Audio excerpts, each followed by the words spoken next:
ఆదిలాబాద్ జిల్లా వ్యాప్తంగా దాబాల నిర్వహణపై పోలీసులు దృష్టి సారించారు. దాబాల యజమానులతో డీఎస్పీ జీవన్ రెడ్డి సమావేశమయ్యారు. ఈ సందర్భంగా పలు కీలక సూచనలు చేశారు. దాబాలలో మద్యం అమ్మకాలు నిర్వహించొద్దన్నారు. గంజాయి, మాదక ద్రవ్యాల లావాదేవీలు జరిపితే కఠిన చర్యలు ఉంటాయని హెచ్చరించారు.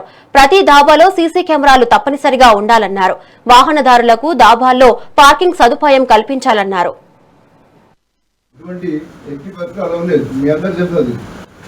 దాబా అంటే ఇంతకుముందు చేయగారు చెప్పినట్టు మీరు ఫుడ్ అంటే ఫుడ్ టిఫిన్స్ అటువంటి లంచ్ డిన్నర్ అటువంటి చేయాలి, కానీ దానిలో లిక్కరు, గాంజా ఇటువంటి ఎట్టి పరిస్థితులు అలా లేదు. మీ అందరికి తెలుసు కదా. దాబా ఇది నాటే బార్. దాబా అంటే బారా? మీరు బార్ లైసెన్స్ ఏమైనా తీసుకున్నారా? వైన్ లిక్కర్ అమ్మడానికి వైన్స్ లైసెన్స్ తీసుకున్నారా? లేదు. లిక్కర్ అమ్మాలంటే వైన్ లైసెన్స్ కావాలి. టేబుల్ మీద ఆగిపోయారంటే బార్ లైసెన్స్ కావాలి. మీరు బార్ లైసెన్స్ తీసుకోలేదు, వైన్ లైసెన్స్ తీసుకోలేదు, మేము లిక్కర్ అమ్ముతాము, లిక్కర్ నడిపిస్తామంటే అది చట్టరీత్యా నేరం.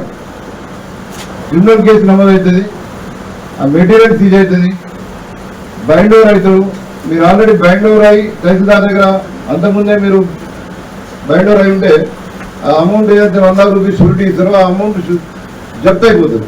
అనవసరం మీరు రెవెన్యూ డిపార్ట్మెంట్గా డబ్బులు కట్టాల్సి వస్తుంది మీరు బైండ్ ఓవర్ అయినప్పుడు.